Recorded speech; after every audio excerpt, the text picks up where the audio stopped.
By the time the city began to stir, the office was already awake in its own quiet way, machines humming, lights flickering, a stale pot of coffee breathing steam into the cold air. My mug sat untouched beside a lineup of unread emails, each one a reminder of the meeting that had ended the previous Friday.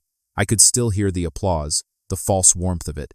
The deck had been perfect, clean design, tight data, my hours buried inside every slide, but when it flashed on the screen, my name was nowhere. I remember the pause that followed, that half-second of confusion before I forced my face into something neutral. They called it a team effort, but I'd been the only one in the office past midnight 3 days in a row. My manager's voice had carried across the glass table, confident and smooth, taking credit with the ease of someone who'd practiced. I'd smiled then, not out of grace, but containment. Silence, I learned, can cut deeper than confrontation.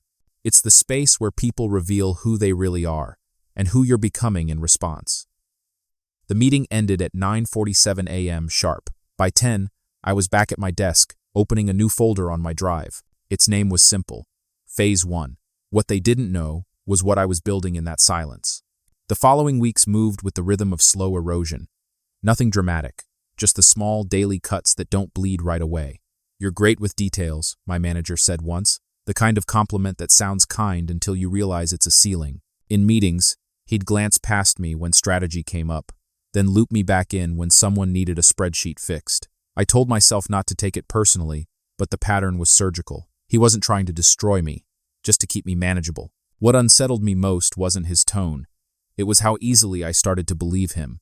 Doubt, I discovered, doesn't arrive with a shout.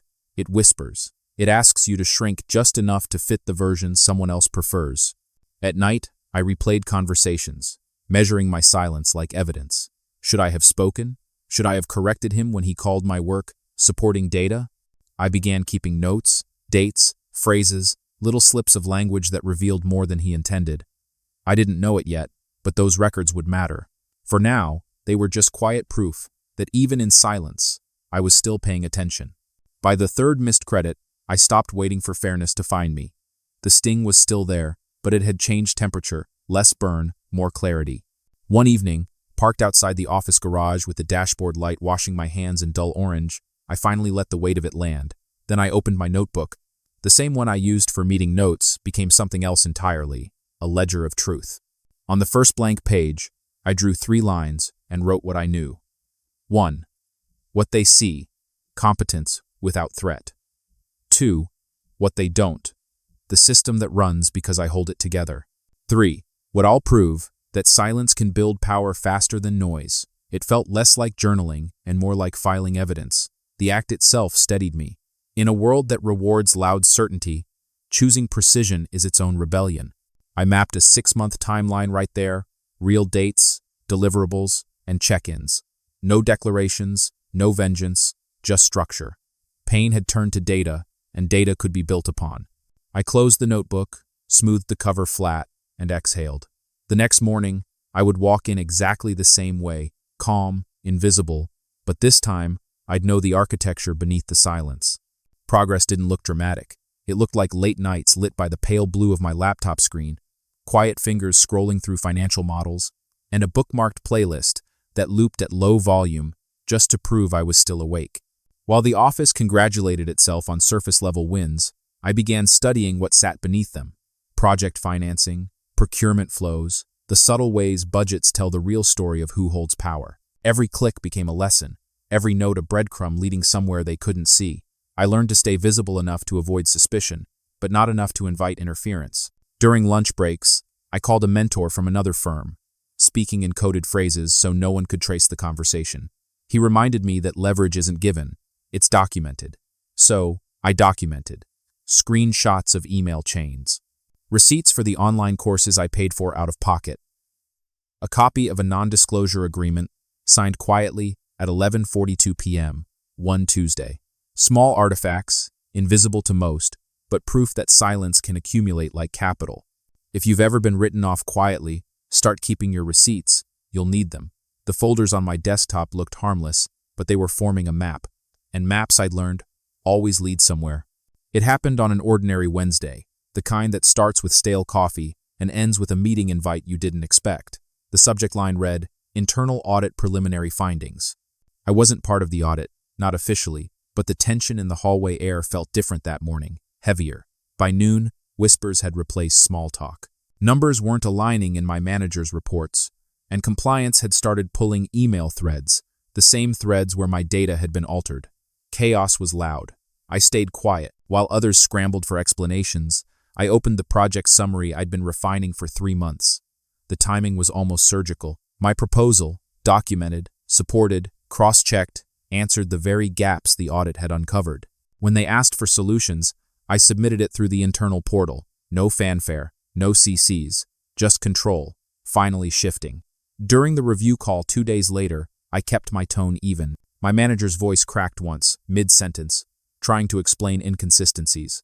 I didn't interrupt. I didn't need to. The contrast was its own language, his panic against my composure. The audit officer noted my documentation twice, her pen tapping lightly on my file. Real proof. Compliance time-stamped it. Logged and verified. There's a certain sound when the air changes. Not wind, not words, but permission. I felt it then, subtle and clean, the silence turning sharp again. Recognition arrived slowly, like sunlight through frosted glass, soft, then undeniable.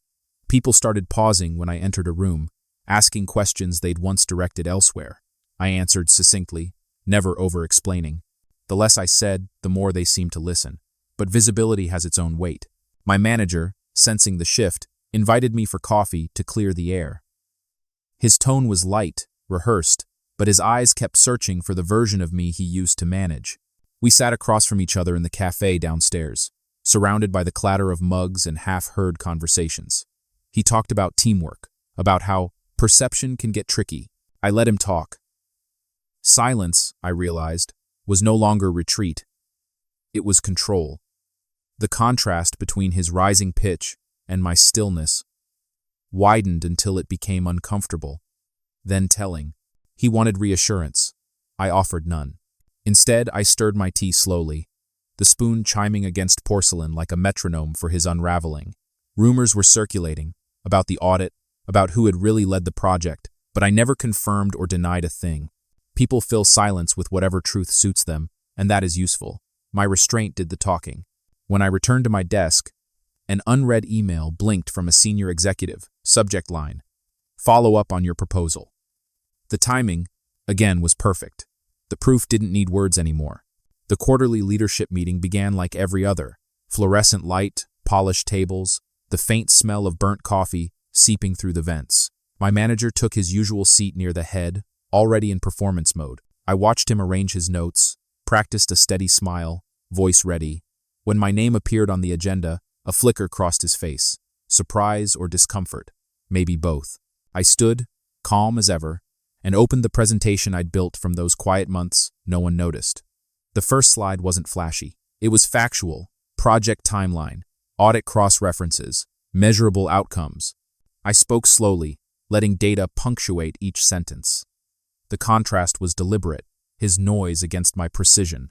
Graph by graph, I outlined the initiative that had quietly bridged 3 departments, saving the company $480,000 through recovered resources and streamlined processes. The audit officer confirmed the figures in real time, her digital signature visible on the report. Proof lived in plain sight. He tried to interject once, but the CFO held up a hand, asking me to continue. My pulse stayed steady. The room had gone still. Each artifact I displayed, budget breakdowns, signed approvals, stakeholder notes, was a receipt from the silence they'd mistaken for absence. When I finished, there was no applause, just the low hum of shifting power. Afterward, a few executives approached me privately. They spoke in careful tones, offering praise that sounded almost like an apology. My manager lingered near the door, papers trembling just enough to betray what words couldn't. For months, I had let silence build its own architecture. Now it stood taller than any defense he could make. The meeting adjourned at 10:02 a.m. I walked out first. The sound of my heels against the tile was the only applause I needed. His message came the next morning, short, clipped. Need to discuss ownership of yesterday's presentation. I knew what that meant. By noon, I was standing in his office, the same one where my name had once been left off the deck. The blinds were half closed, dust floating in thin strips of light. He gestured toward the chair across from his desk, the same rehearsed smile now brittle. "I think there's been some confusion," he began, voice steadier than his hands. "The project evolved from the work we started together. I just want to ensure credit is accurate." He wasn't malicious, just cornered. The kind of man who'd built a career on smooth talk and plausible deniability. I slid a printout of the email chain across the table, each message dated, time-stamped, his dismissals in black and white. His eyes lingered on one line. "Let's keep you focused on the support data, not strategy." For a long moment, the only sound was the wall clock. Then he sighed, deflating. "I underestimated you," he said quietly. It wasn't an apology, but it was the closest he could reach. I nodded once. "I don't need an apology," I said. "I needed clarity." The words landed softly, but they stayed. He looked smaller than I remembered, less villain, more man facing his own reflection. I didn't enjoy it, not the way I once imagined. Winning quietly isn't about humiliation, it's about closure. I stood, gathered the papers, and thanked him for his time. The air in the room felt lighter, almost emptied. As I walked out, the blinds trembled slightly in the draft, faint strips of sunlight shifting across the floor. Boundaries, I realized, don't always need to be declared. Sometimes, they're simply lived. The offer letter arrived 2 weeks later, same title, new division, full autonomy. I reread the first line 3 times before it felt real. There was no grand announcement, no farewell speech, just a quiet transfer that changed everything. The irony wasn't lost on me. I hadn't climbed higher. I'd stepped sideways into freedom, past constraints versus future space. I signed the papers that afternoon, the ink drying beside the modest but firm line item, an operating budget in the low 6 figures, mine to manage. When I walked into my new office, the air was different, cleaner, lighter, a fraction warmer.